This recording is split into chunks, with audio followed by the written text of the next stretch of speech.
Olá pessoal, bem-vindos a mais uma aula do nosso curso de ensaios dos materiais.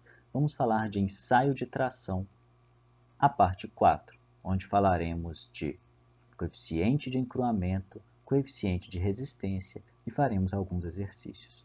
Para quem quiser receber as notificações do canal de maneira mais rápida, fique à vontade em seguir, ativar as notificações e dar um like também. Pessoal, quando nós falamos de conformação mecânica, nós nos preocupamos muito com a curva de encruamento do meu material.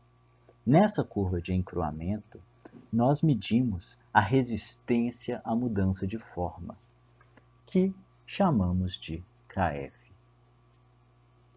Esse KF nada mais é do que uma medida de tensão. E é uma medida de tensão verdadeira ou real. Essa curva de encruamento nada mais é do que a nossa curva tensão-deformação verdadeira sem a região de deformação elástica. Ela não aparece na curva, nós cortamos ela. Porque o que interessa para a gente é a deformação plástica. Observe que essa curva, então, vai me falar o que todas as outras curvas já estavam nos falando.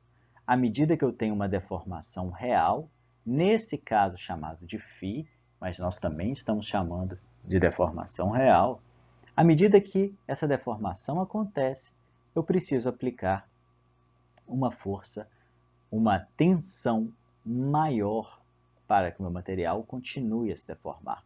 Por isso que esse KF é chamado de resistência média à mudança de forma. Considerando que esse KF é a minha tensão real, eu posso obter uma equação para essa curva. E a equação dessa curva vai ter um formato parecido com esse daqui.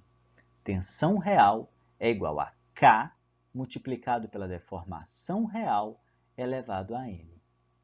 O valor de N eu chamo de coeficiente de encruamento e o valor de K eu chamo de coeficiente de resistência. Esses valores, para muitos materiais, são tabelados, como podemos ver nessa tabela aqui, obtida do nosso livro de referência de ensaios dos materiais do Garcia. Observem, por exemplo, que para um aço de baixo carbono recuzido, nós temos um valor de N em torno de 0,261, enquanto um valor de K de 530 MPa. Observem também que falar aço de baixo carbono recuzido pode representar um aço 1005, um aço 1010, um aço 1015 ou um aço 1020. Esses são valores aproximados, mas para uma aplicação prática industrial mais precisa, é interessante que nós trabalhemos com uma curva tensão-deformação ou uma curva de encruamento exatamente daquele meu material.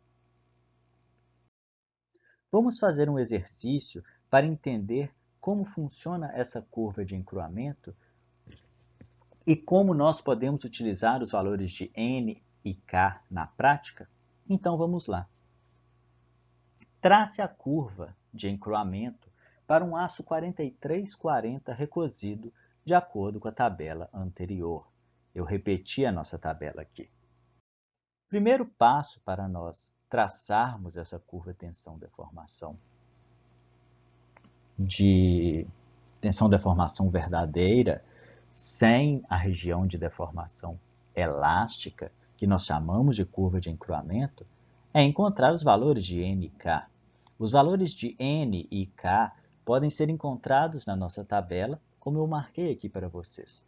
Aço 4340 recozido tem um valor de N igual a 0,150 e um valor de K em MPa igual a 641.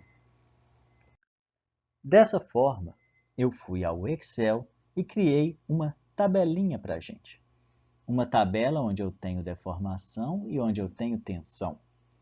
Na deformação, eu arbitrei os valores e variei de 0.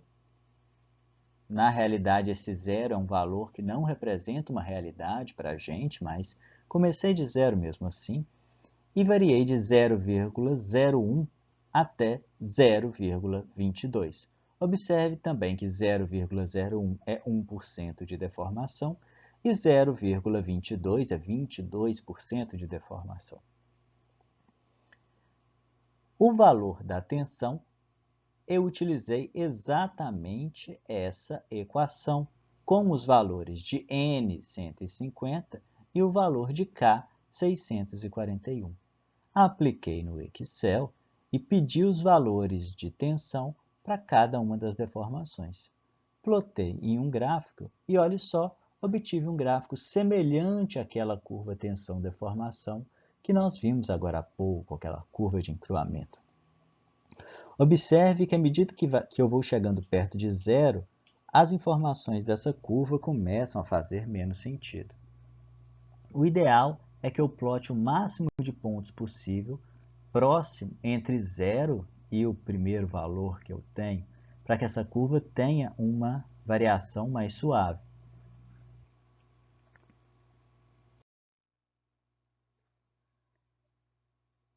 Vamos falar também sobre módulo de tenacidade.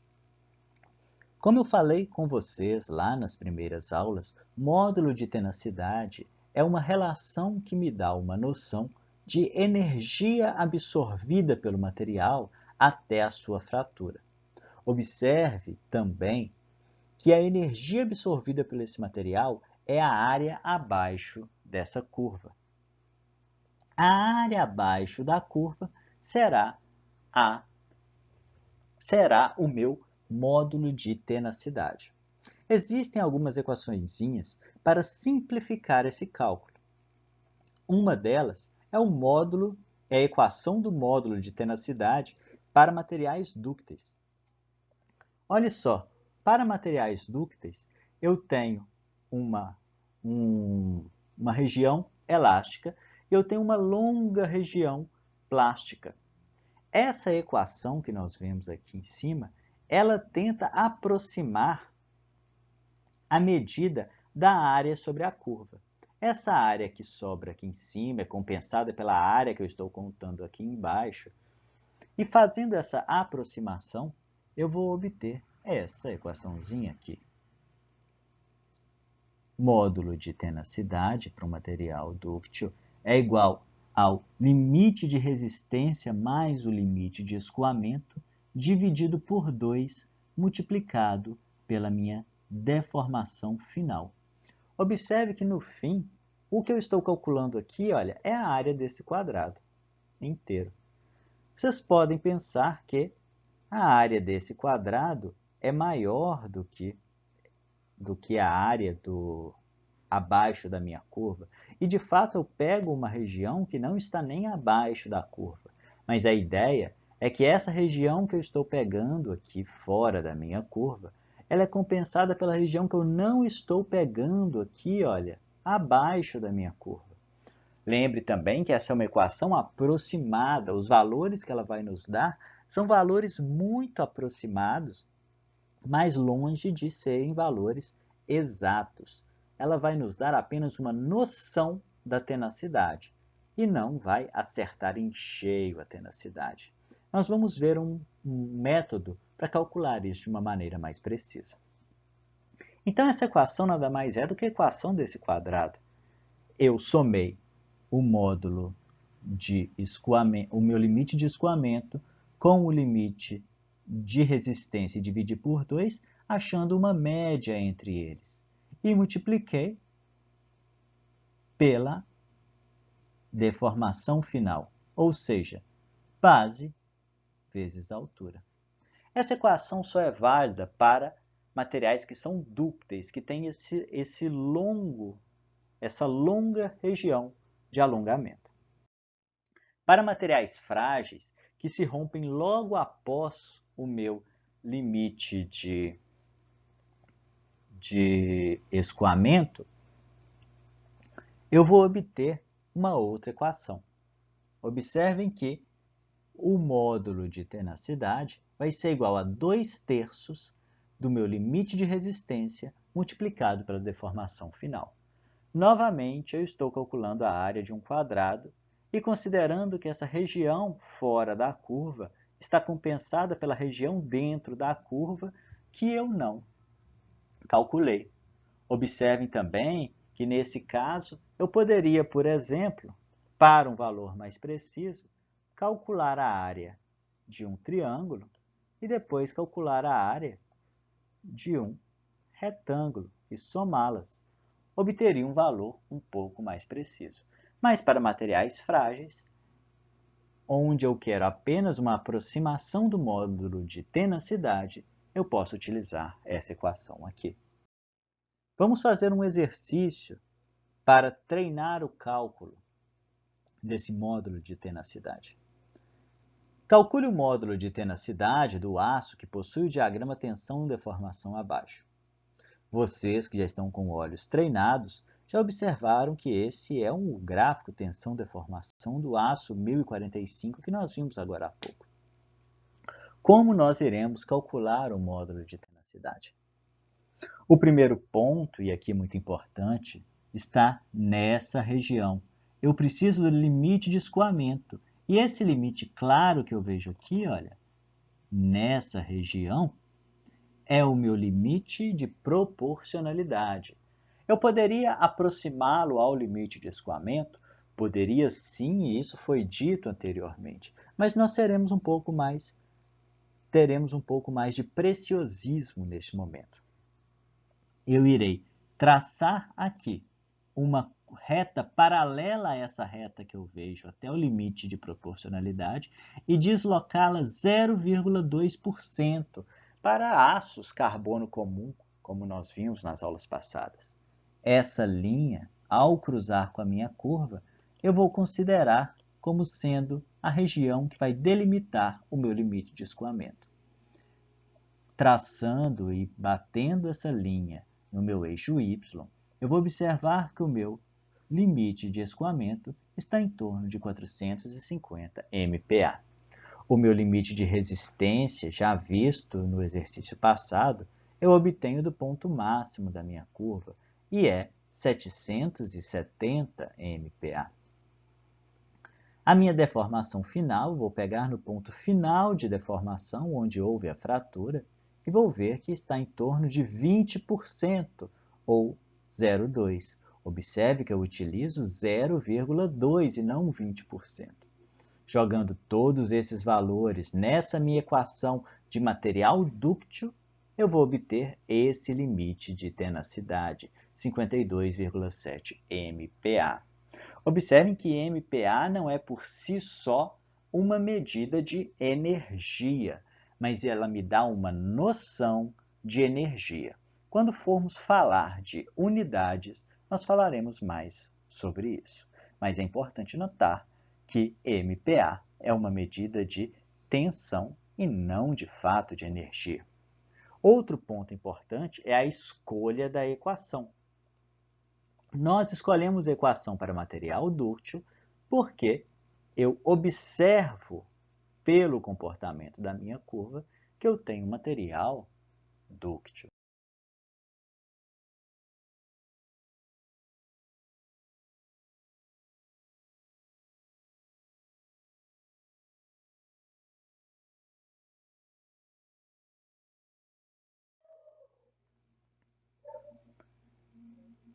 Mas eu tenho uma maneira mais precisa de calcular o módulo de tenacidade.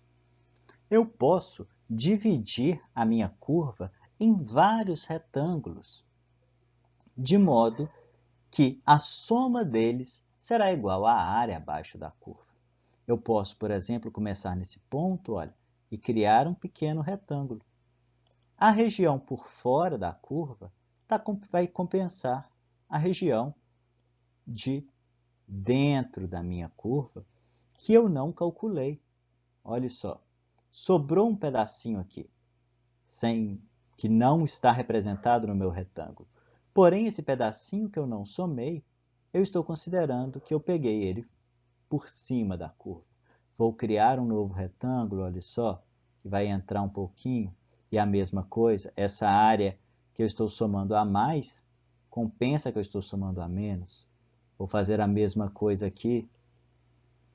E no final, a soma desses retângulos será uma aproximação da área abaixo da minha curva.